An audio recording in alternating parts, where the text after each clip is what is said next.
Nous sommes avec Charles Sol, donc un petit éditeur qui vient de l'autre côté de l'Atlantique, au Québec, qui est spécialisé dans tout ce qui est ressources numériques, dans le domaine Maths et scientifique, sciences, voilà, c'est ça. scientifique et maths et sciences.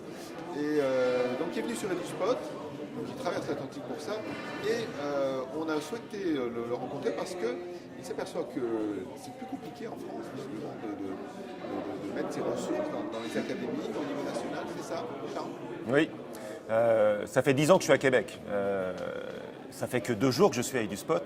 Très content d'être à EduSpot d'ailleurs pour présenter toutes nos nombreuses nouveautés. On était à Ludovia d'ailleurs en août aussi parce qu'on a vraiment pas mal de nouvelles choses dans notre catalogue. Mais effectivement, je participe à un atelier tout à l'heure où on va parler un peu du rôle des collectivités dans les ressources numériques, ou la facilité ou pas pour un enseignant d'acquérir des ressources numériques quand il le souhaite pour son enseignement. Et là, j'avais envie d'orienter ça vers une comparaison entre... ça fait 10 ans que je suis à Québec pour développer le marché là-bas, entre ce qui se passe à Québec et ce qui se passe en France.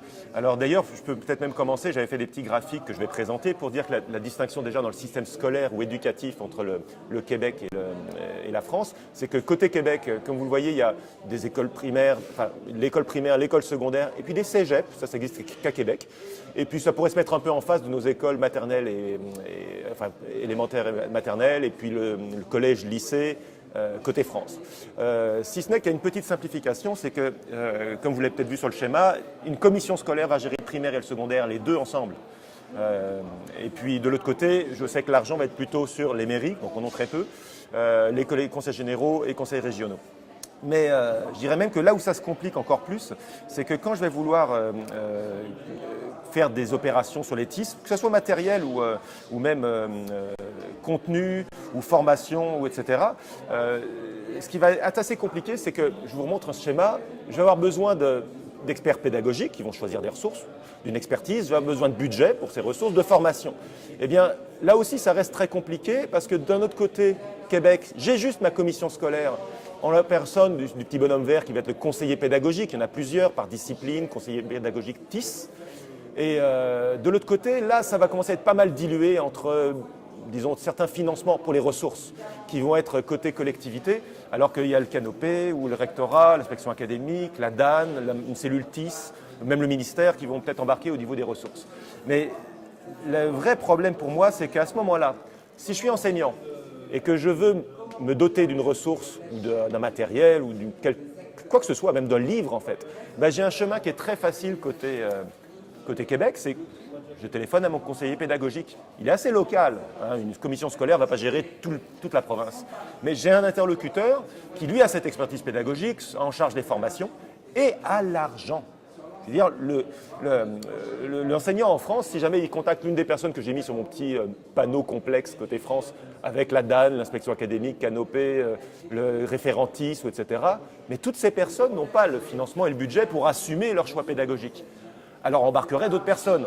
Véritablement, j'ai envie de dire qu'en France, il faudrait que les astres s'alignent pour que il se parle avec la collectivité, que ça descende jusqu'à l'enseignant. C'est tout aussi complexe pour l'éditeur. Si je veux contacter, moi, mais ce n'est pas notre habitude avec du média de rentrer dans les classes pour faire du marketing ou du commerce, mais ça serait tout aussi complexe en France par rapport au Québec où je peux contacter mon conseiller pédagogique dans un bassin quelconque. Alors, petite précision, la commission scolaire est composée de plusieurs entités, c'est ça en fait? Non, une commission scolaire, c'est comme une académie, c'est un office, enfin, un building, où il y a des inspecteurs, des conseillers pédagogiques, la gestion des serveurs, peut-être des salles pour les formations. En gros, pour moi, c'est ce qui se passerait dans un rectorat. Et ils gèrent effectivement, disons que celle qui est dans mon quartier va gérer 4 grosses écoles secondaires, c'est vrai que c'est gros, hein, c'est 2000 élèves, qui fait collège-lycée, et une trentaine ou une vingtaine d'écoles primaires. Donc moi j'appelle ça une académie. Bien, mais donc c'est une découverte pour Charles Sol que le système français est un peu plus complexe. Non, ce n'est pas une découverte.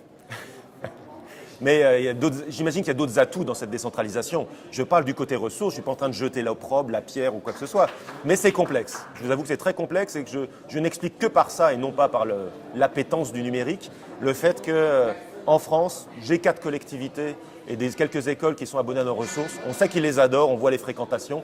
Alors qu'au Québec, on a la moitié des écoles. Toutes les provinces canadiennes sont abonnées pour nos ressources francophones, certaines en anglophone, dont Lester B. Pearson ou Central Québec, enfin, etc. Je vous passe les détails, mais effectivement, on est très content de ce qui se passe au Canada. On est très content de ce qui a l'air de se passer sur le plan numérique ici, mais c'est complexe. Pour autant, les produits, les ressources et du média sont présentes dans certaines académies. Oui, je vous ai dit, il y en a 4. Je veux dire, le Conseil général des Landes, le Val d'Oise, la région Aquitaine nous fait confiance, Corélis. D'ailleurs, on est en train de citer Corélis, des plateformes, des choses qui sont facilitateurs. Et cette chose qui facilite, qui permet de mettre en relation directe l'éditeur, comme le plan chaque ressource qui a eu lieu, le catalogue chaque ressource qui avait déjà eu lieu, là, tout d'un coup, on avait un court-circuit qui était pas mal pour que le prof puisse décider pour lui, avec un droit de tirage très simple. Et c'est le principe de Corélis, et effectivement, on a eu des succès dans les lycées PACA. Merci beaucoup. Merci beaucoup.